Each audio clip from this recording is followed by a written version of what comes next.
recording, and just to make sure that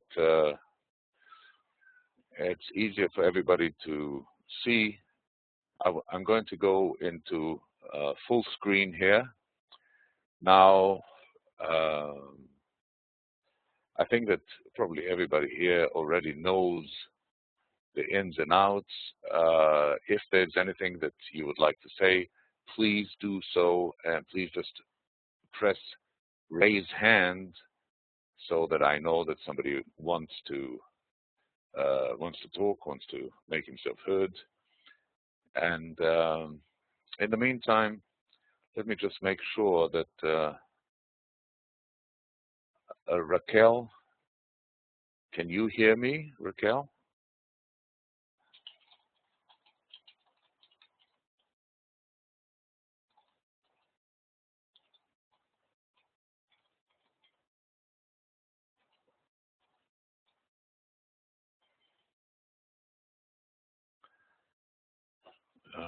I don't know if Raquel can hear me or not.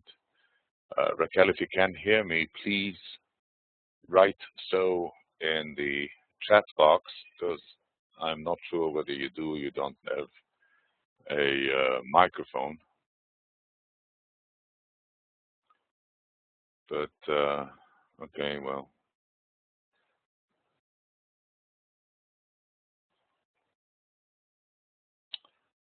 Okay. So I don't know whether Raquel, I hope she can. Raquel, I'd be very, very grateful to you if you could please just write in the chat whether you can hear me or not, so that we know that we are all together.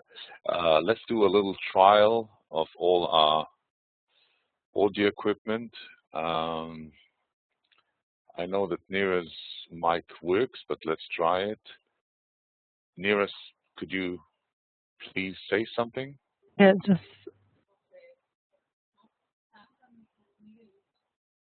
I don't know why. Okay, try. No, you do it. Oh, okay, now it's working. That's fine. Okay, very good. Vaslava and Yana, can you say something, please?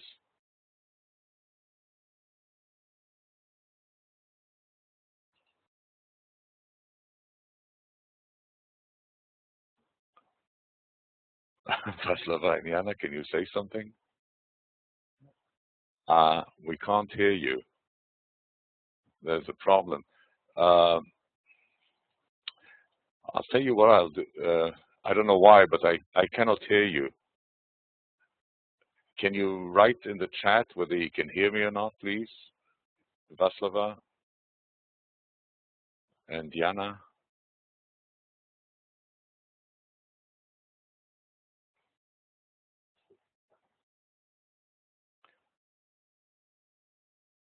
I don't know if you are writing something or not, but I can see the beautiful white tail of your cat.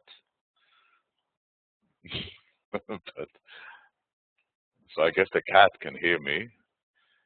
If you can also tell me whether you can hear me or not, I'd be very grateful. Oh, you hear us. Okay.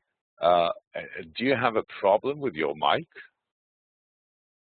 Vaslava? Because we cannot hear you.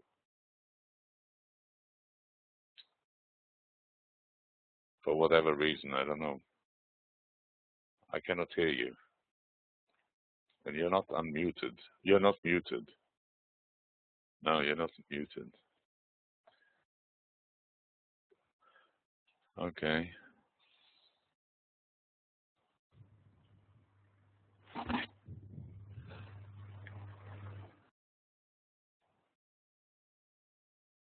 Okay. Well, I don't know why, but I cannot hear you. You know what? Let me finish the audio part of this so that everybody can check the equipment and make sure that the equipment works, because it's a pity if we cannot have the participation of everybody. So let me just a second get back to here, and I will finish the audio part of the conference. I mean, we will all stay here. The only thing is, it will give you an opportunity. Okay, Raquel left us, so she probably had a problem here. Václav and Jana, it'll give you an opportunity to try out your audio. Okay, so I'm going to finish the conference, the audio conference, not the conference as such. And in the meantime, please go and check your audio at the audio setup wizard. Is that okay? Okay, thank you.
Did you do it, Jana and Václav? Because now I don't see that you have a microphone at all.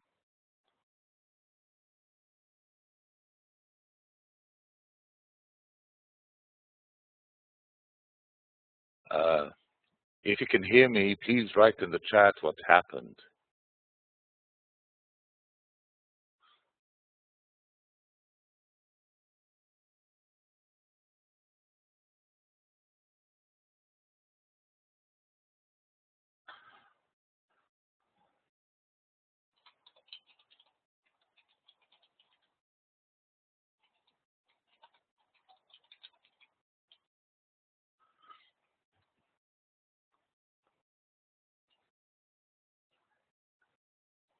Can you please read in the chat?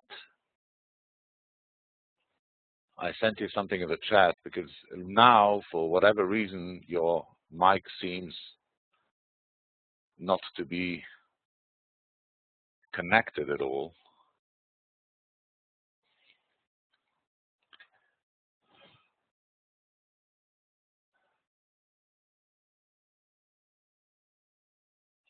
I don't know.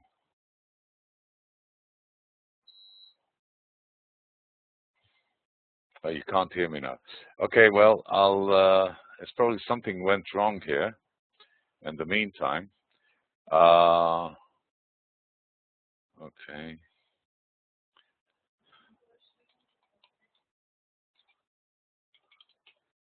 What?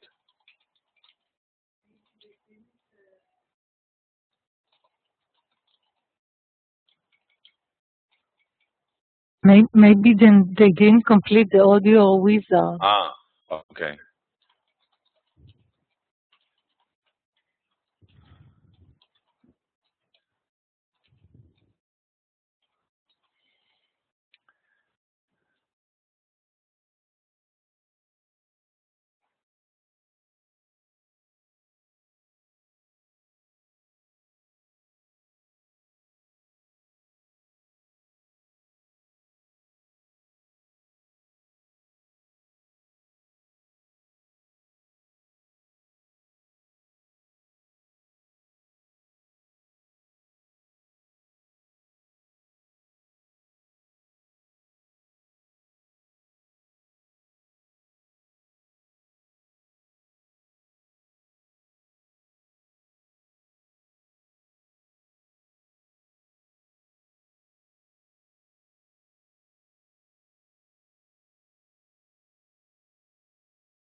give it a couple of minutes.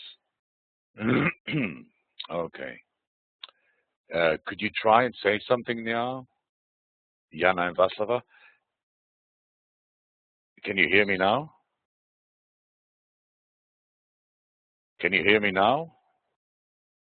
Yes. Okay, you hear me, but I cannot hear you. Uh, okay, anyhow, if you want to say something, as you know, just press raise hand and I will look at the chat. Okay, let's.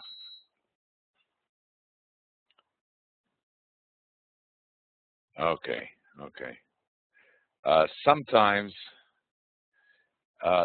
what happens, Vasava and Jana, is that for whatever reason, something in the configuration does not work out right.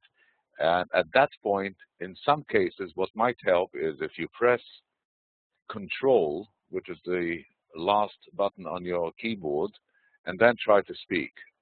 It's not always working, but sometimes it does. Could you try that, please? Control. Uh-huh. Yeah, it works. Me now. Okay. Hello. Yeah, it works. Okay, so whenever you want to say something, just raise hand and I'll unmute you, okay?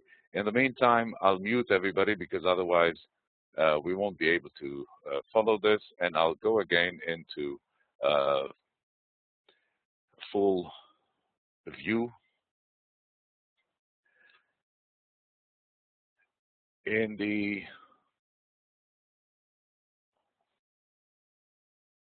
early years of his career, Albert Camus was always courting life. He was playing the most fantastic games of lovemaking without ever proposing a real marriage. And even when the man, Albert Camus, did marry, the first time he married a morphine addict, and that was a marriage that only took 2 years and was not a very serious affair because both were all the time with other people. And then he married a person who he esteemed very highly, a pianist, mathematician, a brilliant mind, who within a year of their celebrating the beginning of prison, as Albert Camus called it, they had beautiful twins, a boy and a girl. The girl is the famous Frances, who would later take the unfinished work of Le Premiere Homme and make a book out of it,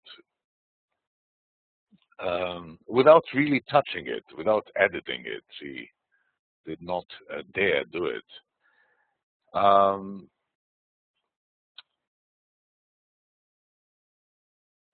Albert Camus was very famous for his clarity of ideas. In the beginning of his life, well, first of all, it's important to say he was born in a place which used to be called Mondovie in Algiers. Now it has an Arab name, but it used to be called Mondovie, like the place in Alexandria in Italy, in the northern part of Italy, just under Turin. And he was a son of a very poor agricultural worker, French national, who moved to Algeria in order to find substance to his family. And they were as called the pieds noirs, in other words, the black feet. And the reason why they were called black feet was because although they were white, their feet were black. Their feet were in the black Africa. It's not a very nice thing. It was not a very nice thing to say about people, obviously, le pied noir. Until today, people are called pied noir, although really, as usual, has lost all the reason. He was born in 1913, and when he was 1 year old, not even 1 year old, he was left fatherless because his father died in the First World War on the front of Somme.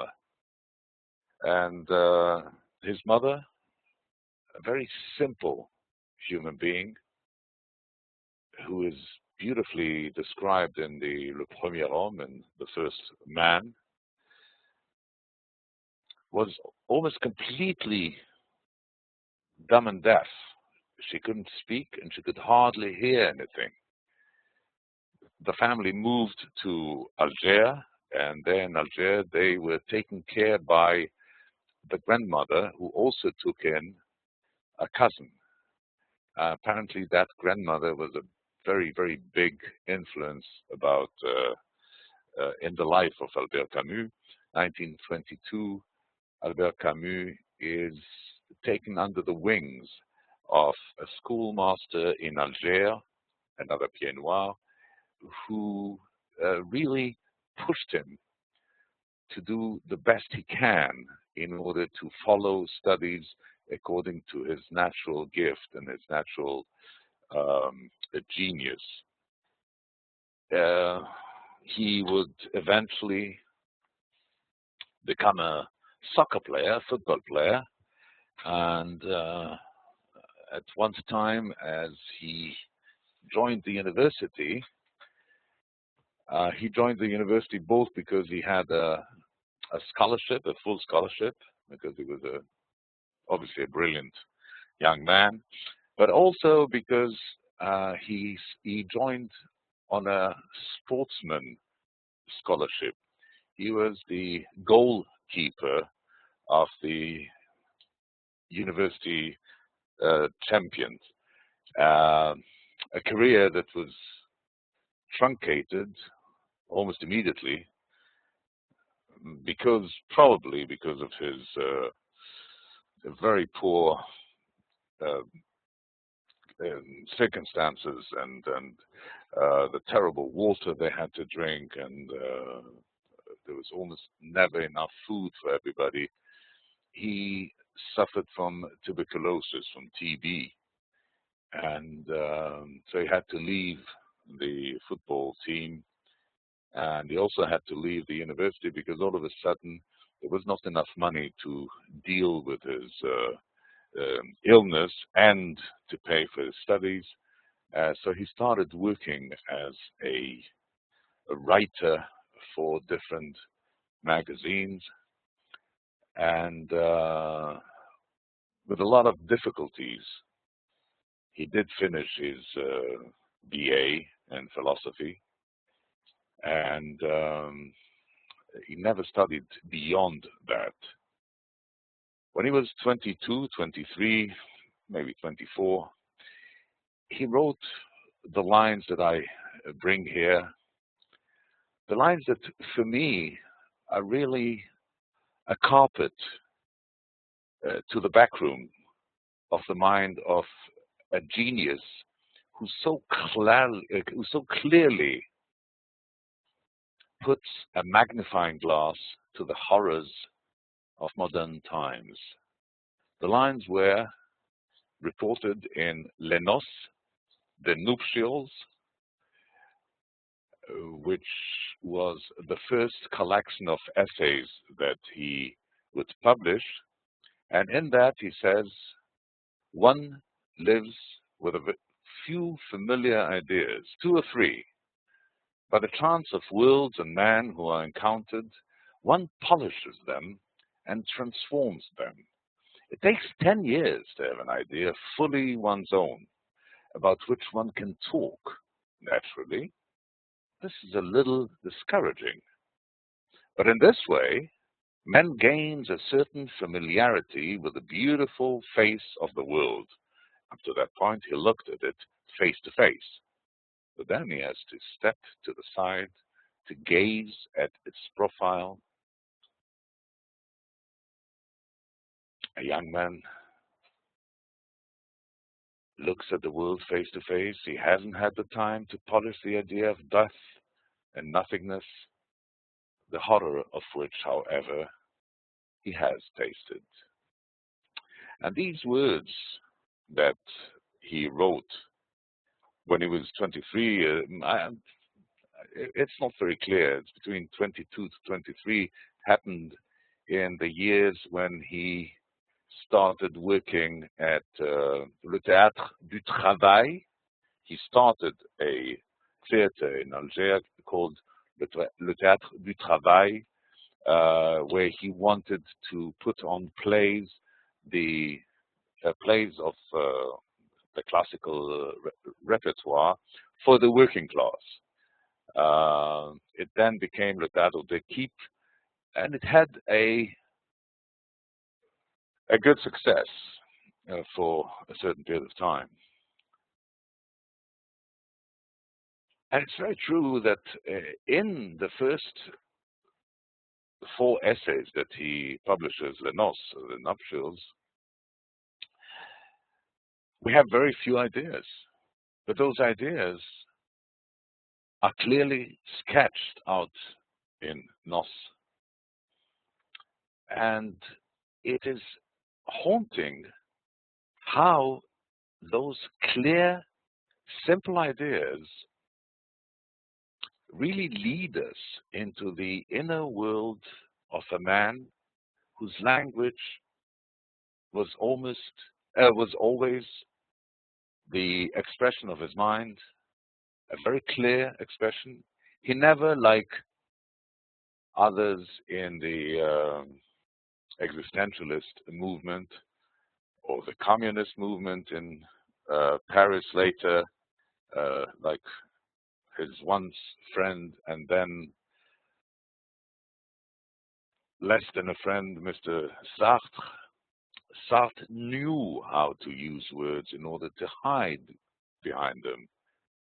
Camus never hidden himself behind words. The words were like a highlight that a strong light that shone directly into his face and way beyond his face. We discover in Les Noces, in the Nuptials, the type of passionate thought that has come to be the characteristics of all existential thinkers, and that comes very strongly in the works of somebody who grew up being the assistant of our friend James Joyce and became a leading power of the theater of the absurd, Samuel Beckett. Samuel Beckett, in his literary work, as well as in his later plays, was always so passionate, although the passion is lost, because the passion builds up some kind of an expectation, especially with Samuel Beckett, but also with the works of Albert Camus, because with the works of Albert Camus, it's not the protagonist who are expecting the dough, it's the reader.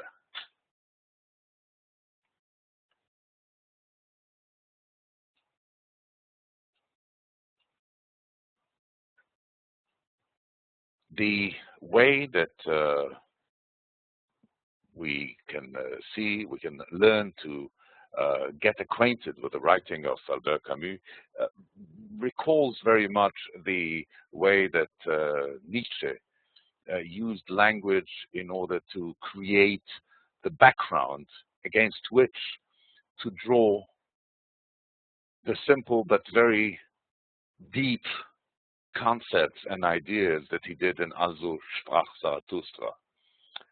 And Nietzsche would be, throughout the whole life of Camus, an anchor, somebody to come back and bring him back to the purity. This is what he said. He also mentioned in the Le Mythe du Sisyphe, the myth of Sisyphus.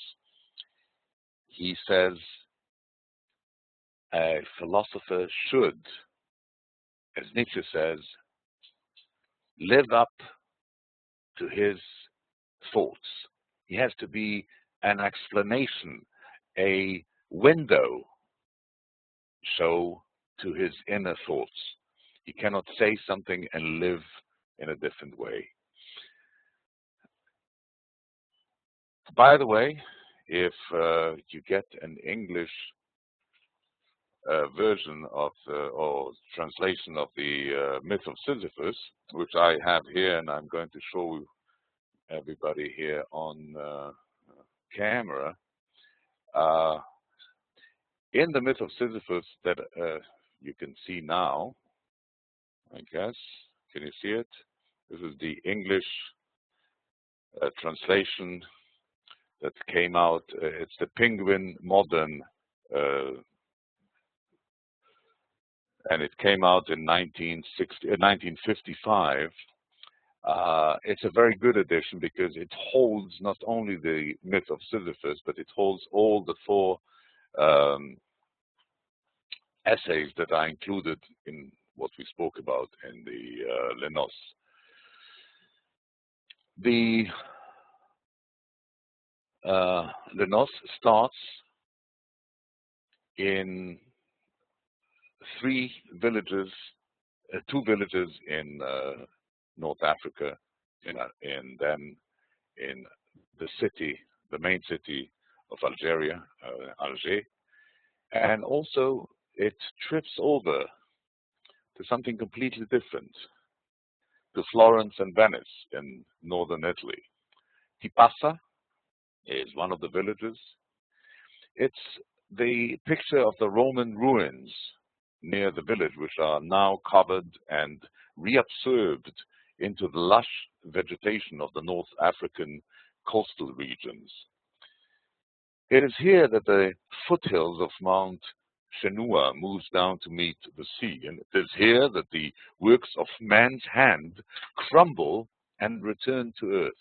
This is what Camus sees here, and he says, in this marriage of ruins and spring, the ruins have become stones one more, and losing the polish which man had given them, have entered again into nature.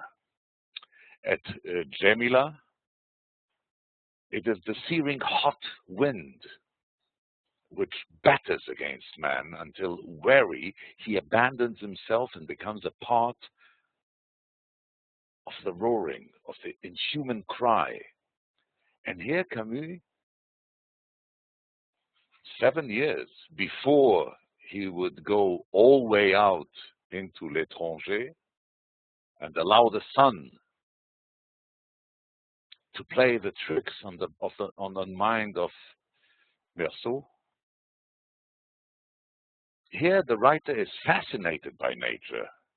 Camus learns to look at nature with fascination. It's something that is outside of his cosmos. It's strong. And it's not so much the beauty, but it's the overpowering and indomitable force. It's the feeling that he tells us man can do whatever he wants. He loses at the end. The roaring wind, which is the voice of nature, is not friendly or familiar. It's not humanized. Rather, it's very strange, and it's inhuman, and it's conquering. Camus gives us the feeling of being conquered by nature.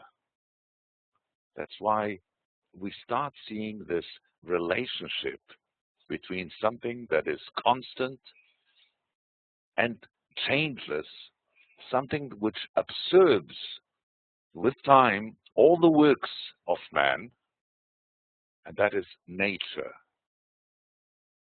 Then, in the story about Alger, it is not the city itself that interests Camus, but the people, the life.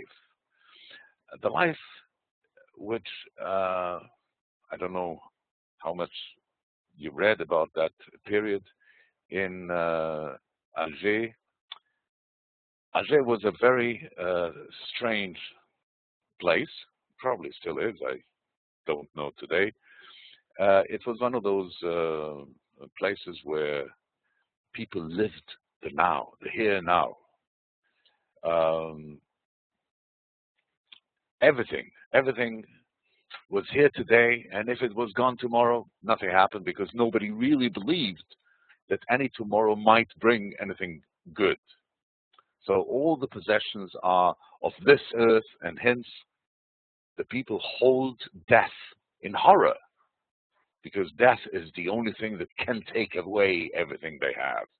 If it's not death, tomorrow will bring something else, but death is the end of it all.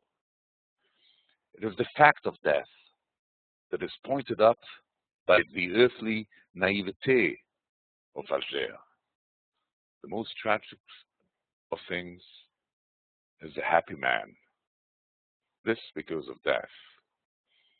And here we start getting acquainted with the deep thinker. The deep thinker that always opens up a window to hope. Although the window to hope has a veil which says hope is not for something happy. Because the most tragic of things is if you're happy. Because if you're happy, you're so much more afraid of death. And that's the veil that starts to distinguish the man of every day from the protagonist of each and every piece of work of Albert Camus. And then we move to the art galleries. I'm still with the Les Noces, the nuptials. We move through the art galleries and cloisters of Pisa and Florence. But Camus continues his meditation on death and the duration, the purity and sin, hope and hopelessness. In San Francesco's flagellation, we see the impassibility and grandeur of man, frozen in the present, suffering, yet without hope. Looking at it this way, says Camus, is what the theologians would call hell. But what Camus says, this is not hell. This is what life actually is. You live, you suffer, but if you don't have hope, nothing can harm you. In a burial cloister at Florence, Camus strolls along reading, one after another, the epitaph on the tombs. Very much reminiscence we will find later on at Under the Milkwood, Dylan Thomas, the idea. But here, if Dylan Thomas creates a saga of the world of the death, for Camus, it's not a saga, it's a reality. Sorry. He walks in graveyards, in cloisters, and he reads out all the epitaph on the tombs. This person has possessed certain virtue. That person has always fulfilled his duties. Another was a good husband and an acute businessman. Almost all. according to the inscriptions, were doubtlessly resigned to death, inasmuch as they had accepted their totality of all their duties. And an anger and revolt wells up within him as he protests against such a resignation and satisfaction. Why would people go towards death and be so jealous about being pronounced virtue? In face of the fact of death, all of these virtues, duties, and achievements were useless and came to nothing. Whatever an individual may do in life is useless because he must die. But today still, writes Albert Camus, 1935, when he was just 22 years old, but today still, I do not see that uselessness distracts from my revolt, and I well feel that it adds to it. And thus, a Florentine cloister poses the eternal problem of man's desire for duration and his destiny to death. And that's the absurd that he would develop later in 1942 in two works. First of all, the first work of literature that he wrote, the first book, L'étranger. We will go into the translation in a second. At the same time, he came out with Le Mythe de Sisyphe. And if I may, I would like to read to you now just the very first lines of Le Mythe de Sisyphe, this time in English. It starts by the words absurdity and suicide. And Albert Camus says, in 1942, there is but one truly serious philosophical problem, and that is suicide. Judging whether life is or is not worth living amounts to answering the fundamental question of philosophy. All the rest, whether or not the worlds have 3 dimensions, whether the mind has 9 or 12 categories, come afterwards. They are games. One must first answer, and if it is true, as Nietzsche claims, that a philosophers, to deserve our respect, must preach by example, you can appreciate the importance of that reply, for it will precede the definitive act. These are facts the heart can feel, yet they call for careful study before they become clear to the intellect.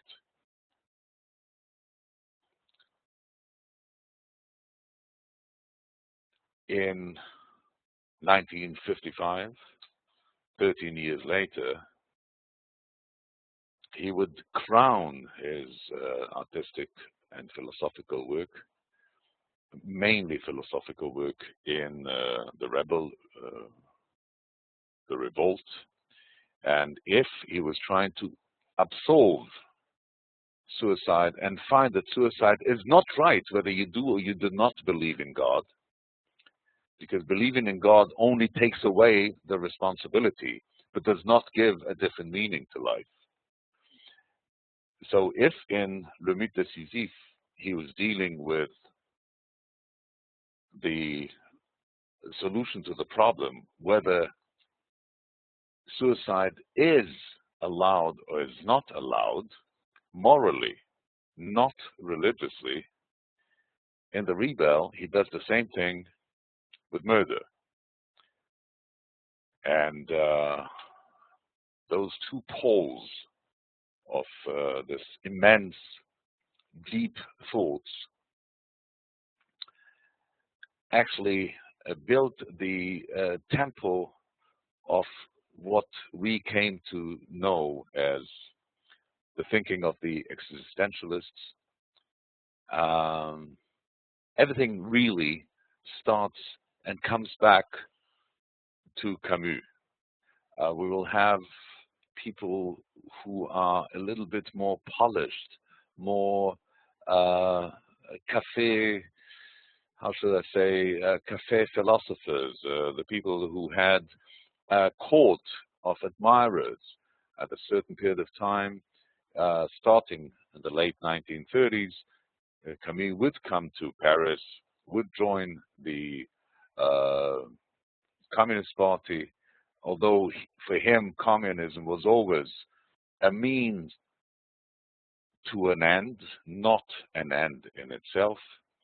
And because he actually was introduced into the company by Proudhon, by Charles Proudhon, the famous anarchist, there was a lot of confusion because at that time, let us not forget, we are in the middle of the grand.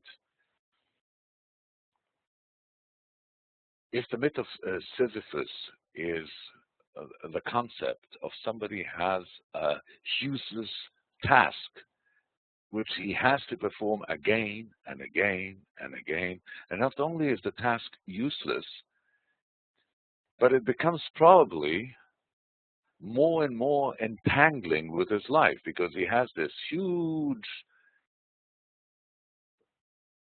thing to push up the mountain, and as long as he does push it up, it comes rolling back down so that tomorrow morning he has again something to do.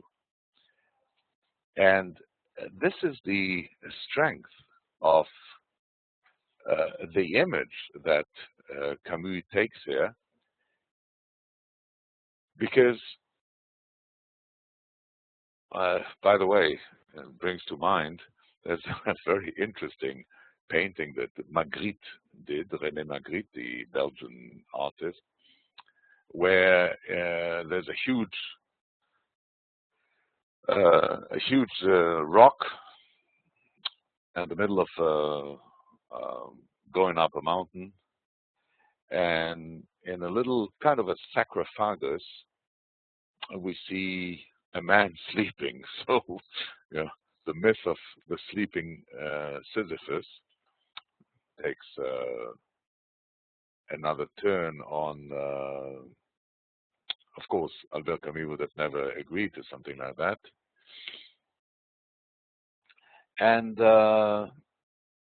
this kind of brings us to the beginning of the series. I would like to take a little break here now, and break in the sense of opening it up and asking a couple of questions. First of all, are you familiar with the works of Albert Camus, with philosophical writings, the plays, the literature?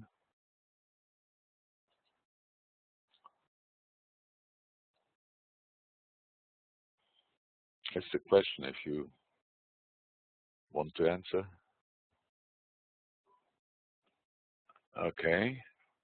Okay, Vasara. I think you can, let me see. She's mute. Ah, she's muted. Sorry about that. Yeah, unmuted. Go ahead. Can you hear me now? Yes. I just wanted to say that everything is new to me, and I'm not very familiar with Albert Camus. I just read The Stranger, and then The Play, and The Fall. Okay. Oh, you did read the Fall? In which language? It's all in text, and it's been a long time ago, about 16 years ago. Okay, when you were 2? 4? Sorry? When you were 4? When you were 4 years old, 15 years ago? No. Okay. No, when you read it. Okay. What do you remember about Camus? What did it leave you with? because you didn't read just one. You read actually three very, very important and very strong novels. I mean, La Chute, The Fall, The Plague, and L'Étranger. A very strong piece of literature. I mean, they're not literature that you read and forget. It does something to you. No, what does Albert Camus actually mean to you when you think about it? Would you call a cat Albert Camus? Sorry? Would you call It was a cat? about that very long time ago when I was about 17. Okay. The impression that prevails, it is very dark, heavy thing, you know, definitely not a light literature. Okay. I don't know what else. For me, Albert Camus is is a milestone in my life, and because when I was, I think, 18, uh, it was a period of my life when I was about to get married for the first time and about to become a father for the first time, and my wife-to-be, my first wife-to-be, was French, is French. She was a very avid reader, and she had a lot of books, and those beautiful French books with no pictures, nothing. Just, you know, the covers were very plain, and the more plain the cover was, the more it incited and excited me. You know, because I was sure that behind those plain covers, those white plain covers, there must be an incredible amount of wisdom. Because most of the books in French, in English or German or Hebrew that I read until then, always had covers that were very, very colorful. They had something to say. Uh, but for the really old books that I couldn't afford, you know, the hardcover books, which I never saw outside of a library. But anyhow, uh, one time, and I don't want to go into too many uh, intimate details here, but I slept over at my soon-to-be, my first wife, and I couldn't sleep, which is something that happens to me quite often. And so I just moved to the other room and I picked up a book. It was in French, and I did not speak French at that time. It was L'Étranger. And I started reading it. And that's how, it's true, that's how I studied French. I did not at the beginning understand everything, but one line explained to me immediately that this book is going to change the way I see life. This book is going to change the way I think about myself. This book is going to change the way that I think about the combination that the Renaissance made so strong for us on the basis of Greek thinkers, that everything is proportionate, you know? And then all of a sudden you start with the development and the evolution of other things, you start saying, yes, everything is exactly perspective, but almost. Our right side is exactly like our left side, but not exactly. Our right hand is exactly like our left hand, but not exactly. And all this kind of became incredibly clear for me by reading the opening lines of L'Étranger, which I will never, never, ever forget. And I did know Latin before that. I did study Latin. I don't want to say I knew Latin. I studied Latin, okay? And I studied Greek, but again, I studied. I cannot say that I knew it. It was good enough in order to read and translate, as probably everybody who had classical studies had to do. Uh, so those first lines, aujourd'hui maman est mort, ou peut-être c'était hier, today maman is dead, or maybe it was yesterday.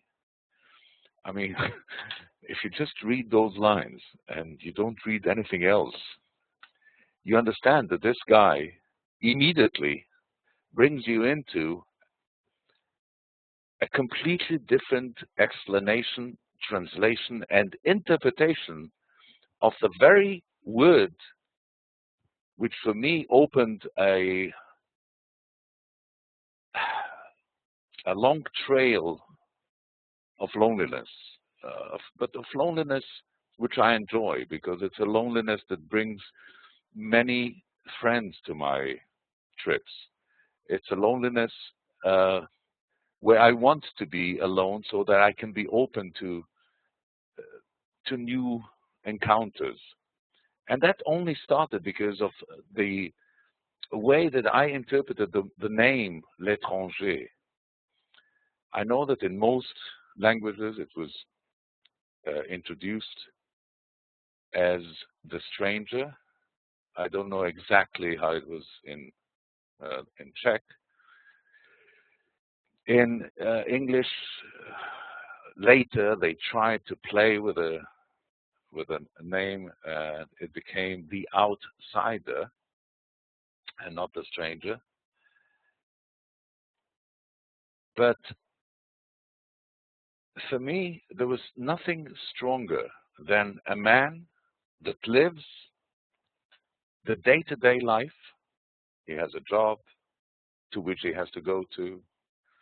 He is open to all kinds of things that are happening on a daily basis, yet he's never part of the scene. He's always on the outside. He's always l'étranger. He's always the guy that is never known by other people, that is never recognized as one of the crowd. Obviously, the strength of Albert Camus' prose is that he does not bring us the thoughts. He allows his protagonist to live his thoughts out.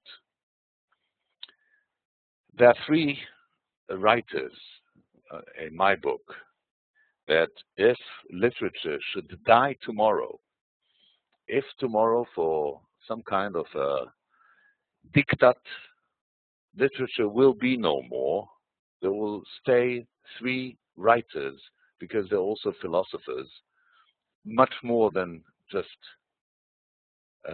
writers. And there are, in my book, only three. One is Nietzsche, Robert Musil, and Albert Camus. Robert Musil never wrote essays, because everything he wrote was an essay, and all the stories that he wrote were essays, little essays that put together became fantastic flourish. Nietzsche, who wrote La Gaia Scienza, the merry science, Also sprach Zarathustra, etc., etc. And Camus, who wrote everything through the mouth of somebody you actually could see on the street. Although when you saw him, he would always look like somebody who does not belong. Camus gives us the sensation that we live in a world we cannot relate to, because we live in a world that, if we do relate to this world, it means that we are bad. It means that we are immoral. How can we relate to a world where there's poverty,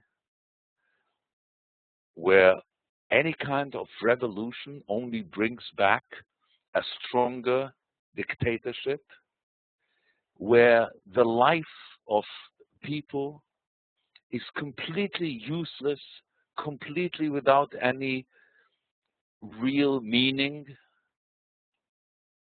So either we are outsiders, or if we are not outsiders, we are probably people that we don't want to be friends of. And this is the big message, as far as I'm concerned, of Albert Camus.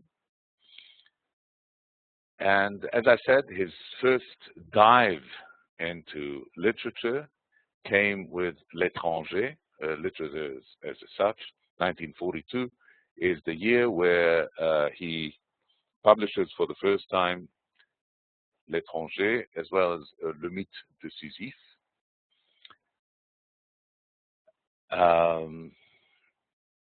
This is an artwork by a French artist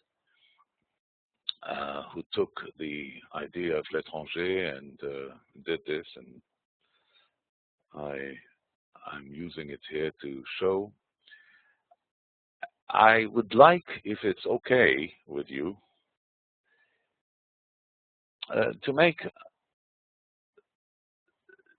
to try and share with you the way that I got to know L'étranger of Albert Camus. And what I planned for tonight, actually, is to read to you a little bit of the beginning, the way I met this book. I was lucky with, not lucky, we live in a time where anything you want, you can probably find online. And I did find online exactly the same edition of that I read. It's a Gallimard edition. I will, just a second, I'll show you the cover of it, because I found it. Just a second. Here we should be in a second. I don't know why it takes so long. Okay. That was exactly the book that I read. Can you see it here on the right-hand side? L'étranger. Okay, that was the book. And now, is it okay if I read a couple of pages in French? I will stop every once in a while and explain words, but I would like you to try and live this with me.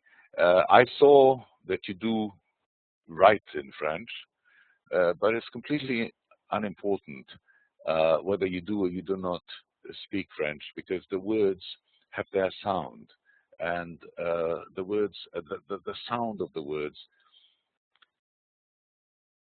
goes beyond their meanings, and it hits us, as for me it did when I was I don't know, 17, 18, like somebody who's smoking himself to death, but his smoke has such a quantity and volume that I could not understand how he can be dying almost without being able to breathe, yet smoke all those cigarettes directly in my face. That was my first encounter with the work of Albert Camus, L'étranger. L'étranger begins with the Meursault. By the way, after his death in 1975, a book was published called La Mort Joyeuse, the Happy Death, which was a first try, a first test of L'étranger. It became L'étranger. What is interesting is Meursault was then Meursault. Here we have Meursault, which some would say comes from le meur, death, and saut, soleil. And Meursault, M-E-R, could have been sea and sun. La mer et le soleil. So L'étranger begins with Meursault being notified of his mother's death. He attends her funeral, yet expresses none of the emotions which are expected in such a circumstance. At a wake, when asked if he wishes to view the body, he declines and instead smokes a cigarette and drinks coffee with milk before the unseen body. Rather than expressing his feelings, he only comments to the reader, to us, about the others at the funeral. So, with your permission, I would like you to take part with me in getting to know the words of Albert Camus, L'étranger, in French. I will stop very often and let it sink, and will explain in English what it says. L'étranger, première partie. Aujourd'hui, maman est morte. Ou peut-être hier, je ne sais pas. J'ai reçu un télégramme de l'asile. Mère décédée, enterrement demain, sentiment d'instant gai. Cela ne veut rien dire, c'était peut-être hier. Today, maman is dead. Or maybe it was yesterday, I don't know. Well, I just received this telegram from the home of the old and it says, mother died, funeral tomorrow, distinguished blessings. This means nothing. What kind of, I don't know. So maybe it was yesterday. La ville de Villars est à Marengo, à 80 km d'Alger. Je prendrai l'autobus à 2 heures et j'arriverai dans l'après-midi. Exactly. All of a sudden, before he did not know. We are with somebody who is not sure whether mother died today or yesterday. But all of a sudden, as of that moment on, he becomes so precise. The home of the old people is at Marengo, at 80 kilometers from Alger. I would take the bus at 2 o'clock in the afternoon so that I can get there in the afternoon. Ainsi, je pourrai veiller et je rentrerai demain soir. This way, I can take part of the wake and be back home tomorrow evening. Don't forget how it begins. Aujourd'hui, maman est morte. Ou peut-être hier, je ne sais pas. Today, mother died, or maybe it was yesterday, I don't know. But yet, he does know that he wants to leave with the bus at 2 o'clock so that he can be at the wake and can be back home tomorrow night. J'ai demandé 2 jours de congé à mon patron et il ne pouvait pas me le refuser avec une excuse pareille. I would ask for a 2-day vacation for my patron. He couldn't say no. Mais il n'avait pas l'air content. But he was not very happy. Je lui ai même dit, mais ce n'est pas ma faute. And I told him, it's not my fault. Il n'a pas répondu. He did not reply. Je pensais alors que je n'aurais pas dû lui dire cela. And I understood that I probably shouldn't have said that. En somme, j'ai à m'excuser because it looked as if I was asking for permission, asking for excusing myself. C'était plutôt à lui de me présenter ses condoléances. And I'm thinking it should be him presenting to me his condolences. Mais il le fera sans doute après-demain, quand il me verra en deuil. Pour le moment, c'est un peu comme si maman n'était pas morte. And all of a sudden, the reality dissipates and is gone. With all these things that have nothing to do with real life, whether, of course, it's not his fault that mother died, and the way that his boss is dealing with his excuse to go away, all of a sudden it says, and all of a sudden it looks as if mother isn't dead. Why does it look as if mother isn't dead? Because everything is exactly like it always has been. So what is death? Pour le moment, c'est un peu comme si maman n'était pas morte. Après l'enterrement, au contraire, ce sera une affaire classée, tout aura revêtu une allure plus officielle. And he says, without the official putting the body into the coffin and underground, then everything will be clear. Without that clarity of earth reclaiming all that one was alive, nothing means anything, nothing makes sense. Slowly, we start building up the sense of somebody who is detached of reality, although he takes a very active part in everything that happens around him. Yet, he does not belong. J'ai pris l'autobus à 2 heures, il faisait très chaud. J'ai mangé au restaurant chez Céleste comme d'habitude. Il avait beaucoup de peine pour moi. Et Céleste m'a dit, on n'a qu'une mère. I took the bus at 2 o'clock and it was very, very hot. Let's not forget the heat. The heat is going to play a very, very important role in the development of the whole story. I ate, as I usually do, at Celeste, and everybody had something very sad to say to me in participation of my pain.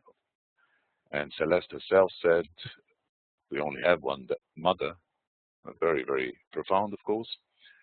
Quand je suis parti, ils m'ont accompagné à la porte. And for the first time, he says, as I was going out, Celeste was taking me to the door. J'étais un peu étourdi parce qu'il fallut que je monte chez Emmanuel pour lui impronter une cravate noire et un brassard. Il a perdu son oncle il y a quelques mois.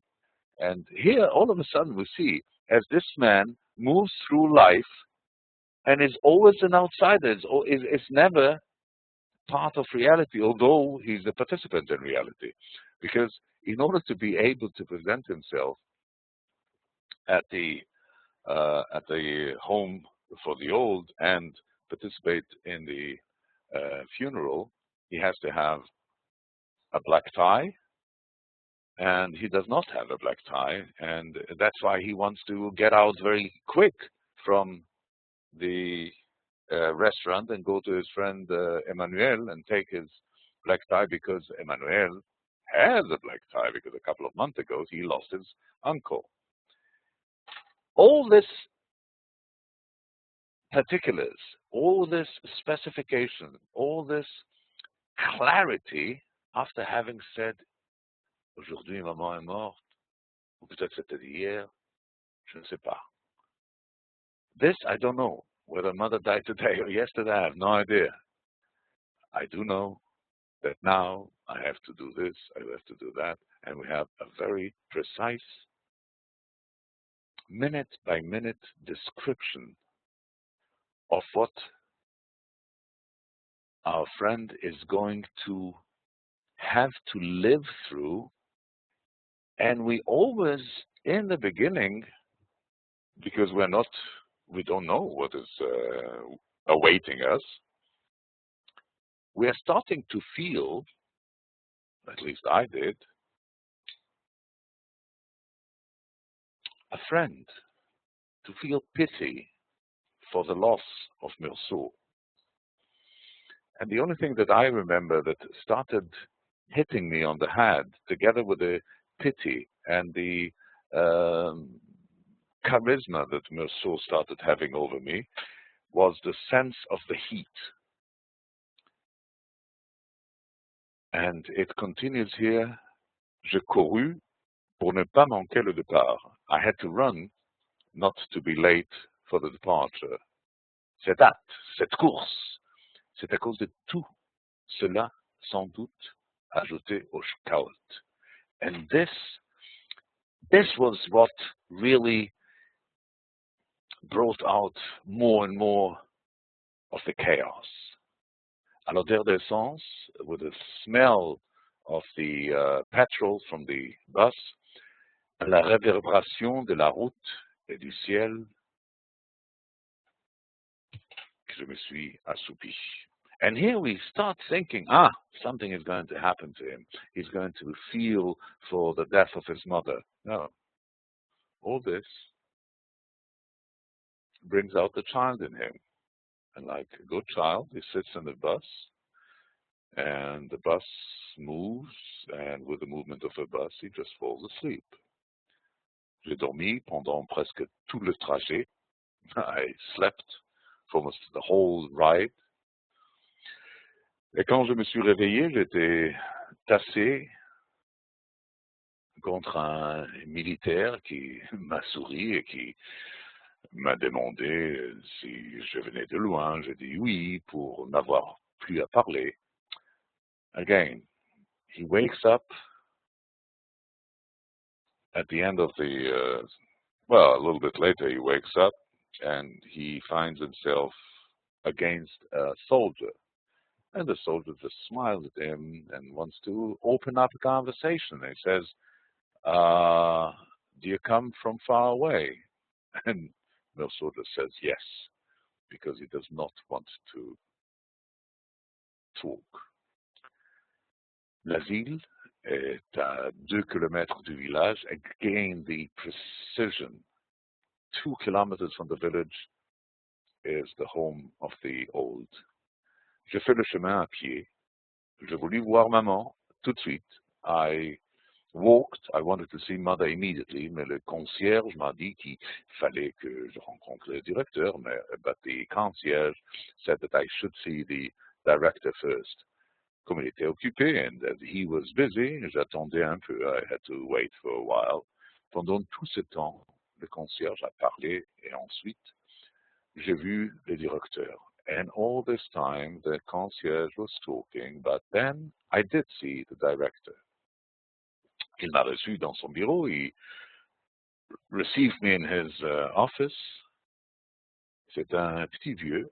He's a tiny little old man avec la Légion d'honneur, but he has Légion d'honneur. That means a medal. Il m'a regardé de ses yeux clairs. He watched me with his clear eyes. Puis il m'a serré la main. Il a gardé si longtemps que je ne savais trop comment la retirer. And then he just took my hand and shook it so strongly and for so long that I started wondering, how am I going to take my hand back? Il a consulté un dossier et m'a dit, he looked at one of the files that he had on his table and says, Madame Merceau est entrée ici il y a 3 ans. C'est son seul soutien. Madame Merceau came here to us 3 years ago, and you were her only relative. J'ai cru qu'il me reprochait quelque chose, et j'ai commencé à lui expliquer. I thought that he was blaming me for something, and I found myself starting to explain. Mais il m'a interrompu. Mais vous n'avez pas à vous justifier, mon cher enfant. But you don't have to justify yourself, my dear child. Je lus le dossier de votre mère. I read the file of your mother. Vous ne pouvez subvenir à ses besoins. You could not help her with her needs. Il lui fallait une garde. She needed somebody to guard over her. And vos salaires sont modestes, and your salary is rather modest. Et tout compte fait, elle était plus heureux ici. J'ai dit oui.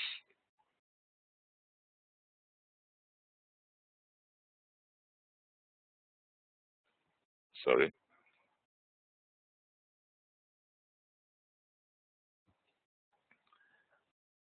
And here is where I would like to end for today with a we that he says. The story will take us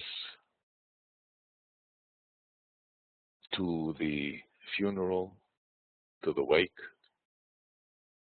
After the wake, he will meet a friend who works with him, a girl who he never thought of having any kind of relationship with, and they will become immediately lovers. And a little bit later, Raymond, a friend of his, will ask Meursault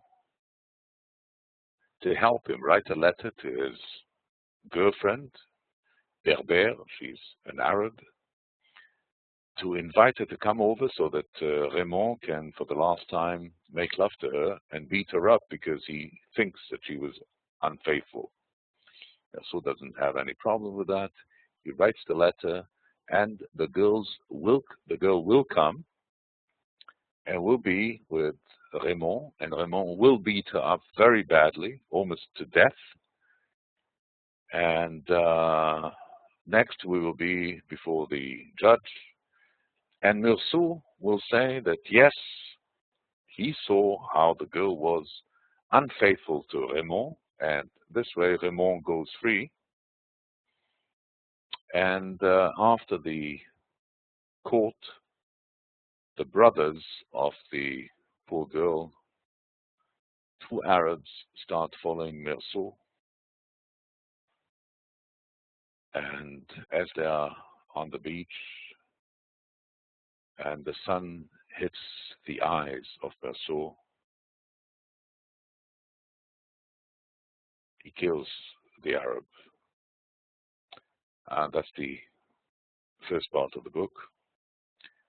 I'd like to break here and thank you for indulging me with this reading in French. I hope it was not too difficult. I know that I think you all have some kind of background in French,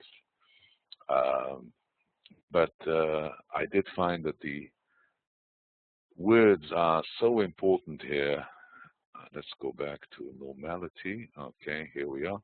The words here are so important that the sound and the meaning have to come to a new kind of marriage, a new kind of life. And I just don't know, you know, in most other languages, when you say stranger, it means something very particular. As is the case in English, you say stranger, and some people wanted to translate it as the outsider. L'étranger is also an outsider. In Hebrew, we have a word nochri, which is also outsider. Somebody who is not from these parts. But l'étranger includes all this. So it's so important. And also, I must say, I read this book in 4 or 5 languages. I don't know, 4 or 5 languages. Anyhow, I never yet found something that translated so well the beginning. Aujourd'hui, maman est morte. C'était hier. C'est pas. Nothing to match this. Okay, how do you feel now? Do you have a copy of L'étranger?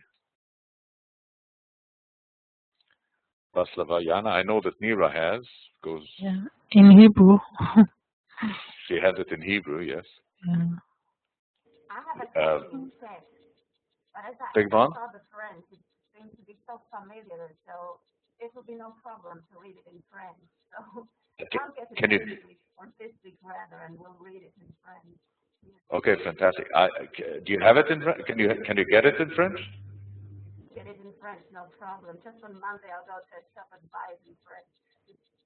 Oh, okay. Okay, very well. Next week we will go on with. Let me just mute everybody because otherwise it's difficult. Okay. Next week we'll go on with L'étranger. We will introduce together with L'étranger more of the text in French again.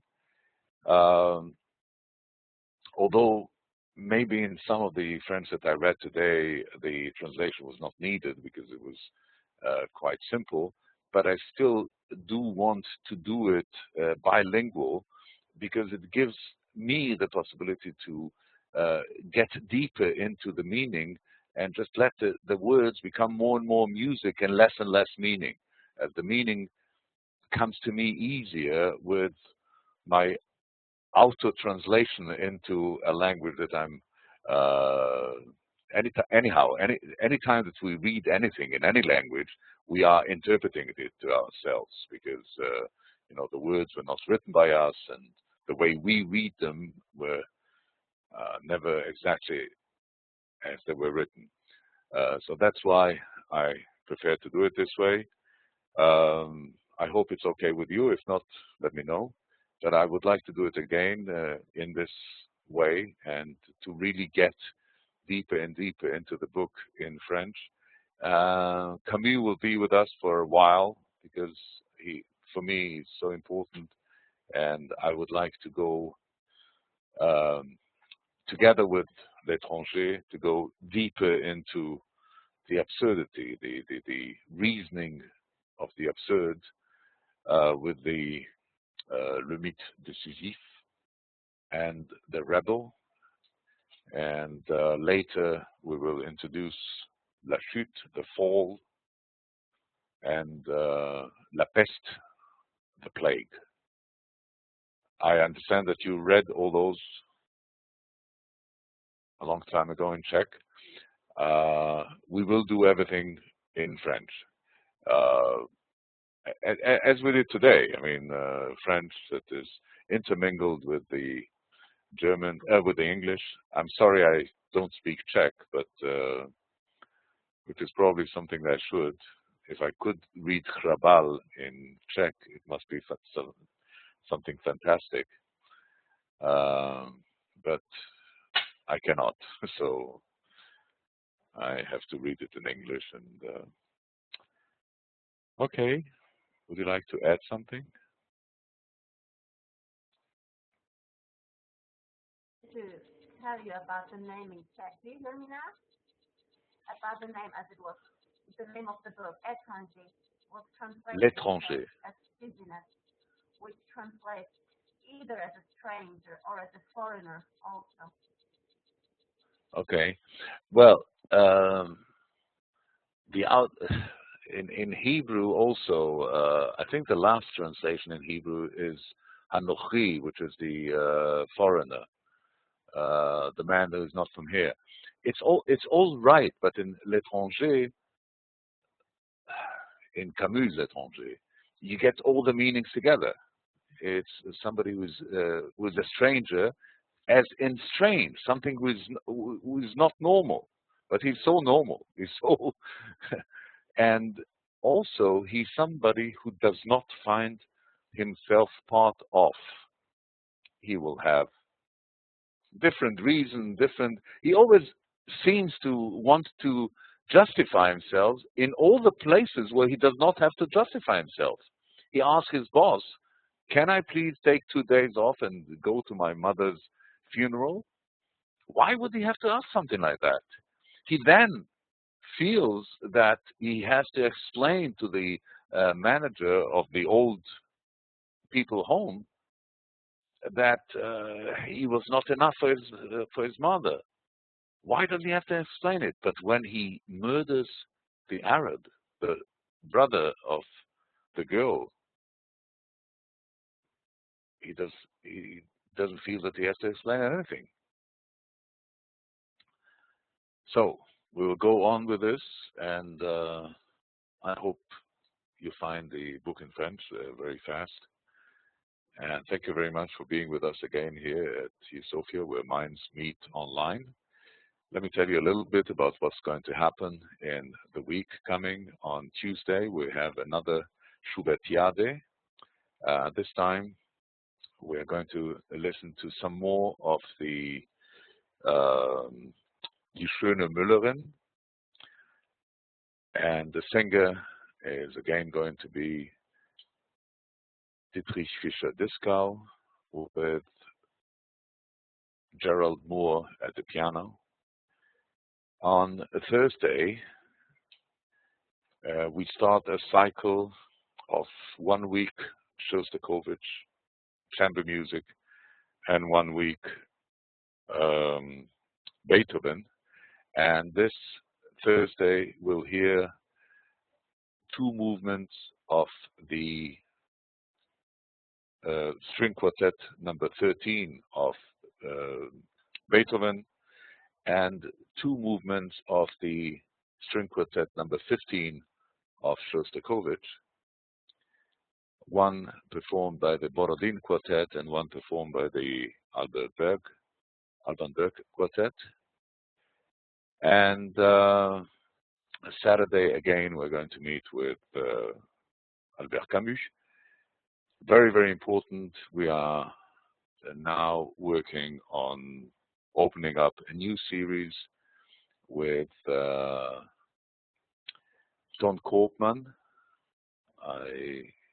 the very famous conductor and organ player. He'll be here with us September 23rd, and it'll be a beginning of 3 or 4 encounters. Very, very important musician, incredible human being, and a big teacher. And I believe that we will have the possibility to enjoy and learn a lot in the meetings with him. Next, in 10 days' time, we are planning to have another open rehearsal of the playback theater. Playback theater, the theater of improvisation, where the actors take a story from the audience and play it back to them on stage. Hopefully, in 10 days' time, this is what my technical staff promises me, our site will finally work as it should. There are already quite a lot of things that you can find on the site. It's http://u-sophia.com. But in 10 days' time, there'll be much more in there. So thank you again very much. And if you have any suggestions, any questions, any desires, please write to me by email or any other way, and we will take it from there. Thank you very much, and bye. Good night. Good night.